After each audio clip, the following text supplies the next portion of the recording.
വെച്ചു. അതിലേക്ക് ആദ്യം ഇടേണ്ടത് എന്താണെന്ന് നോക്കാം. നെയ്യാണ് ആദ്യം ഇടേണ്ടത്. നെയ്യ് ഒരു 3 ടേബിൾ സ്പൂൺ നെയ്യിടാം. അപ്പോൾ നമ്മൾ നെയ്യിട്ടു.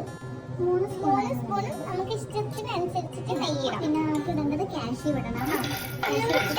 ഒരു 10 പീസസ് നന്നായിട്ട് റോസ്റ്റ് ചെയ്യുന്ന പോലെ. എന്നിട്ട് നമ്മൾ കുറച്ച് പിസ്താഷ്യൂ ഇടും.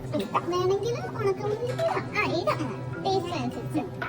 ഇനി നമ്മളൊരു 2 ഗ്ലാസ് വെള്ളം ഒഴിച്ചു. അത് റോസ്റ്റ് ചെയ്തിട്ട് സാധനം നമ്മൾ വേറെ പ്ലേറ്റിലേക്ക് മാറ്റി. എന്നിട്ട് നമ്മൾ 2 ഗ്ലാസ് വെള്ളം അതിൽ ഒഴിച്ചു.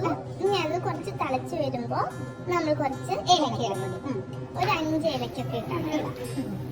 അതിലേക്ക് തിളച്ച് കഴിഞ്ഞിട്ടാട്ടോ നമ്മൾ ഏലക്കൊക്കെ കഴിഞ്ഞിട്ട് പിന്നെ റവ ഇട്ട് ഇങ്ങനെ ആക്കിക്കൊണ്ടിരിക്കുമ്പോൾ ക്യാരറ്റ് ജ്യൂസ് എടുത്ത് വെച്ചിട്ടുണ്ട്. ശരിക്കും ഇതിൽ നമ്മൾ ഫുഡ് കളറാണ് ആഡ് ചെയ്യുന്നത്. പക്ഷെ നമ്മൾ കുറച്ച് ഹെൽത്തി ആവാൻ വേണ്ടിയിട്ട് ക്യാരറ്റ് ജ്യൂസ് ഇട്ട് അതൊരു 5-6 ടേബിൾ സ്പൂൺ ക്യാരറ്റ് ജ്യൂസ്. അത് കഴിഞ്ഞിട്ട് വേഗം ഇടേണ്ടത് പഞ്ചസാര. അപ്പൊ നമ്മൾ പഞ്ചസാര ഇട്ടിട്ട് നന്നായിട്ട് ഇളക്കണം. ആ പഞ്ചസാര റവയൊക്കെ അതിൽ നന്നായിട്ട് മിക്സ് ആകുമ്പോൾ അതിൻ്റെ ഇടയിൽ ഞങ്ങൾക്ക് ദാഹിച്ചൊക്കെ കുറച്ച് വെള്ളം കുടിച്ചു.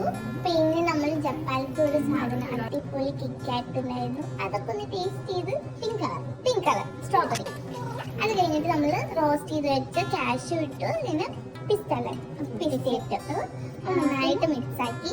വേണമെങ്കിൽ കുറച്ച് നമുക്ക് നെയ്യും കൂടെ ഇട്ടാൽ അതിൻ്റെ ഒരു സ്മെല്ലും ടേസ്റ്റും കിട്ടില്ല, കുറച്ചുകൂടെ കിട്ടും. എന്നിട്ട് ഞങ്ങളൊക്കെ സ്മെല്ല് ചെയ്ത് നോക്കി.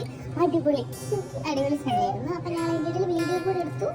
പിന്നെ ഞങ്ങൾ അത് വേറൊരു ബൗളിലേക്ക് മാറ്റി. എന്നിട്ട് അതിൻ്റെ മേലെ കേസരി ഉള്ളപ്പോൾ അതൊക്കെ വെച്ചു. ആദ്യം ടേസ്റ്റ് ചെയ്യുമ്പോൾ എന്നിട്ട് അടുത്ത വീണ്ടും നമ്മളൊന്ന് ട്രൈ ചെയ്ത്